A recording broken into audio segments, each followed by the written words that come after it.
түшкөнү жаш балдардын дарыгери Чолпонайдын түйшүгү 2 эсе көбөйдү. Кезеги келген бейтапты кабыл алып, дартын аныктоого киришти. Жөтөл канча күндөн бери болуп атат? 2 неделядан бери. Бишкек шаарындагы балдар ооруканасында сасык, тумо, жөтөл жана башка ооруларга кабылган бейтаптардын агымы көбөйгөнүнө жарым айдан ашты.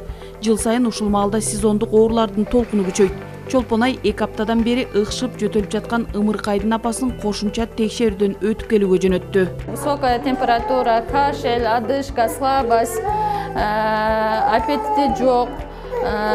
Өпкөзүн укканыбызда азыр хриптер бар, влажная мелкопузырчатый хрип, бул деген пневмонияга подозрение, пневмония коебуз. Азыр ошо пневмонияны коюш үчүн азыр өпкөзүн рентген тарттырабыз, рентген тарттырып кайра алып келесиз мага. Дарыгердин эс алып кенен басып турууга чолоосу тийбейт. Кезек күткөндөрдүн саны көп. Кайрылгандарды дыкат текшерип, эгер оорусу өтүшүп кетсе, ооруканага жатууга жолдомо берет. Жеңил болсо дары жазып берип, үйүнө жөнөтөт. Ооруганына 4 күн болгон, булардын дагы жөтөл менен энтигип келишкен, температура менен келген. Биринчи помощь көрсөтүп буларга сальбутамол жасаганбыз, бронхорасширяющий. Ошо менен азыр после сальбутамол кайра өпкөзүн уктук, өпкөзү жакшы. Улучшение бар, саптурациясы тоже жакшы, 99га көтөрүлүп калыптыр. Буларга үйгө лечение жасабыз, амбулаторный үйдөн лечение алышат. Оорураак келген больнойлорду, бейтаптарды ушул жерден кабыл алабыз, сразу без очередь.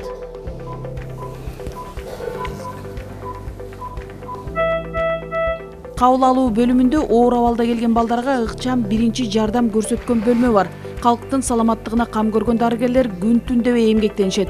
Бирок айрым ата-энелер акылачандардын эмгегин баалабай, эмоцияга алдырып, кагып, силкип, урушуп кеткен учурлары да болуп турат. Баласы ооруп келген ата-энелер агрессивный келишет. Алардын агрессивный келгенине карабай биз биринчи помощьту көрсөтүп, жардамды көрсөтөбүз. Биринчи жардамды көрсөтөбүз. Кээ бирки учурларда ошо ата-энелер урушуп кеткен убактар болуп калат. Ар түрлүү учурлар болот адамдар менен.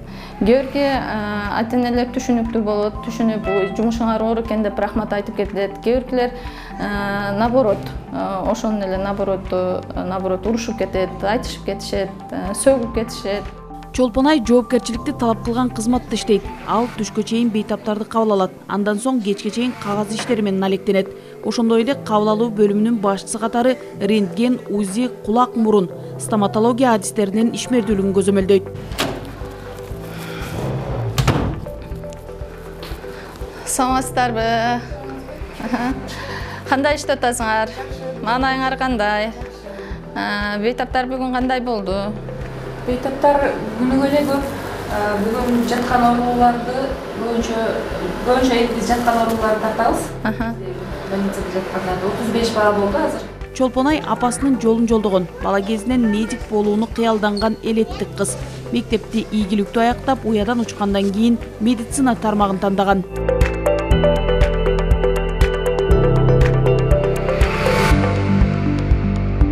Чолпонай Мирзараимова 1989 жылы Жалал-Абад облусунун Аксы районунда туулган.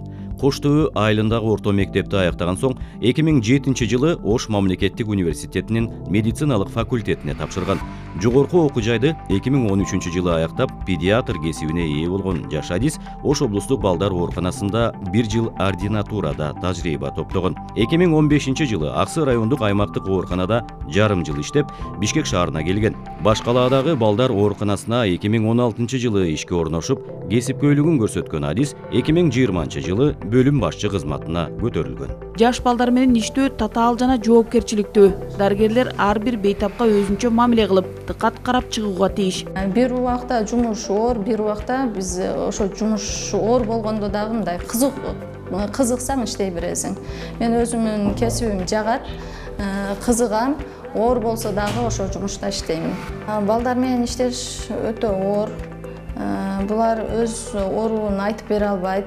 Аларга жакшы карап, баланы внимательно карап диагноз коюш керек. Ошончолук бир моментте ошончолук оор больной караш и кызыктуу. Ошол эле момент кызыктуу балдар менен иштеш. Диагнозду койгон учурда өзүңүн тажрыйбаң болуш керек. Бейтапты жакшы карашың керек. Анын ошо даттануусу көбүнчө балдар өздөрү айтып бере албайт. Ата энесинин даттануусу боюнча диагноз коебуз. Бизде бардык аппараттар жетиштүү, аппараттардын жаназы менен, жардамы менен дагы диагноздорду коебуз.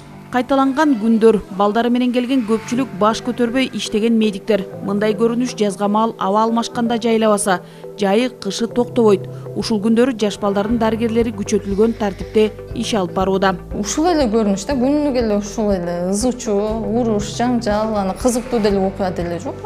Тяжелый больной келип калат, тынымсыз жалп менен келишет бияка. Кызыктуу окуя деле болгон эмес. Мындай айтып берейин десемчи, военныйлар бар го, биякта калтырып кеткен баласын, тияка калтырып кеткен. Биздики каждый день ушу бир эле кайталанмай, ушул эле жанагы күн кайталана берет кайра. Наоборот, больной азайып калса, зеригип кетесиң да. Мындай напряженный иштей берип, больной көптүгүнөн ошого көнүп калгансың. ОРВ, пневмония азыр сезон болуп атат. Бул январь-февралга чейин сезон болот дагы, андан кийин бир аз азая баштайт. Андан кийин көбөйө баштайт кайра. Жаналар, энтеровирусныйлар. Жайы менен энтеровирусный, кишечный инфекция, козуп, ич өтүп, температура менен келгендер. Алар менен алыша бересиң. Ортодо март, апрелдерде кичине больной азаят, анда ошо өзүбүздүн жумушубуз кылабыз. Мен аяктан азыр 2де больной көрүп келем. Келгенден кийин өзүмдүн жумуштарым бар, толтурам, аякта отчет кыламын. Эң көп больница боюнча эң көп отделение сотрудник менде. АДОдо бардыгы 100 сотрудник бар. Алардын 100дөй проблемасы бар. 100-өн бирөө ишке келбей калат, бирөөнүн баласы ооруп калат, бирөөнүн ошолор проблемаларын чечкенге аракет кылам. Мындай амбулаторный журналдарыбыз бар. Буларды текшерип, ар бир врачтын өзүнүн журналдары болот. Эми 2 күн эле болду, электронный жанага өттүк, компьютерга бардын регистрация кылып. Так буга чейин журналдарга жазганбыз. Ошолордун журналдарын текшерип, архивге тапшырып, отчет, ар бир айдын отчету бар, аларды сурап. Бул жерде лор прием бар, педиатр, хирург, рентген, УЗИ, окулист, невролог, ошолордун бардыгы бизге карайт. Приемныйга карайт. Ошолордун ар биринен отчет аласың. Бишкек шаардык балдар ооруканасынын эмгек жамааты 570 адамдан турат. Аларга жарандар Чүй облусунан бери келип кайрылат. Көбүнчө ата-энелер жумуштан бошогондон кийин түнкүсүн балдарын унаасына салып алып келишет. Башкаладагы райондордогу бейтапканаларга педиатр бөлүмдөр ачылгандан тарта ооруканадагы жүк жеңилдеген. Келип кайрылганда биз карабай кое албайбыз. Ошого байланыштуу мына биздин бул жагынан Чүй областынан болсо бияктан Карабалдыдан бияктан Токмокко чейин келишет. Өзүңөр билгендей ар бир үй-бүлөдө азыр шарт жакшы. Ар бир үй-бүлөдө машина деген бар. Баласы ооруп, температура болсо деле машина отургузуп, жөнөтөсү келе беришет бизге. Ошого байланыштуу шаар оорулуу кайрылуу көп болуп атат бизге. Андан сырткары өзүңөр билгендей эле шаар кеңейип атат. Азыр шаардын тургундары жок дегенде 1,5 миллионго барып калды. Ошого байланыштуу бизге түнкү убакыты көбөйөт да. Кайрылуучу. Ошондуктан бизде улам дарыгерлердин жагын алып атабыз азыр. Мурун дарыгерлер жетишпейт эле. Быйыл 21 штат алынды. Салым Кадыр Сабридинович ар бир поликлиникада 4 районго педиатрия кабинеттерин ачты. Ошол болсо да кичине бизге жардам болуп калды. Бул акыркы 2 жылга караганда быйылкы обращаемость бизде азыраак. Бишкек шаарында жаш балдарды дарылаган 2 бейтапкана, шаардык балдар ооруканасы менен эне жана баланы коргоо улуттук борбору бар. Бирок калкынын саны 1 миллиондон ашкан шаар элин тейлөөдө мекемелерге күч келүүдө. Анын үстүнө имараттардагы сайыз убагында курулгандыктан ичи тарды кылат. Чолпонай болсо командасы менен ар кандай тоскоолдук, кыйынчылыктарга карабай ар дайым иш үстүндө.